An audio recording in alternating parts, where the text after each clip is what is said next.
Merci. Nous venons ce jour déposer une proposition de loi portant principe qui doit structurer l'organisation, l'encadrement et la promotion de la bourse d'études de la recherche innovante. Vous allez vous rendre compte que depuis un certain temps, dans notre pays, il n'y a pas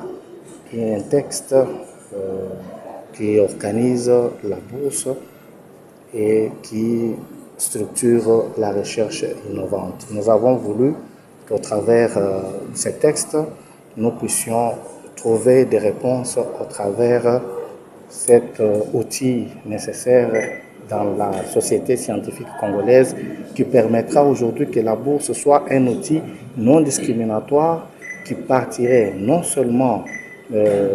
qui ne reste pas seulement au niveau de l'université, mais qui partirait de la base jusqu'au niveau de l'université, même jusqu'au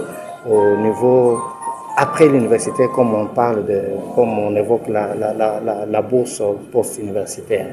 Nous pensons également qu'une recherche innovante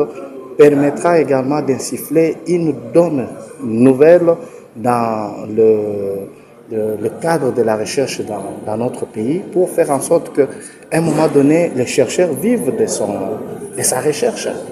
Parce que si la recherche ne nourrit pas les chercheurs, vous allez voir que ces côtés-là tombent en berne simplement parce qu'il n'y a pas une organisation qui structure cela. Nous pensons que nous avons apporté un certain nombre de réponses dans la diversification de bourses qui sont là-bas et un mécanisme qui permettra qu'au travers d'un outil qui va idéaliser cette perspective, au travers d'un encadrement structuré qui est prévu également dans cette loi. Ce que je peux dire après ce que mon collègue vient d'expliquer, c'est qu'on parle beaucoup dans notre pays de la rente de situation que constituent notamment les minerais, les ressources naturelles, notre position dans la géostratégie africaine ou universelle, mais on parle très peu de la matière grise, le cerveau de l'homme. Nous avons vu comment la Chine, par exemple, ou le Japon, qui étaient au même niveau de développement qu'un pays comme le nôtre, il y a 66, 67 ans, ont pu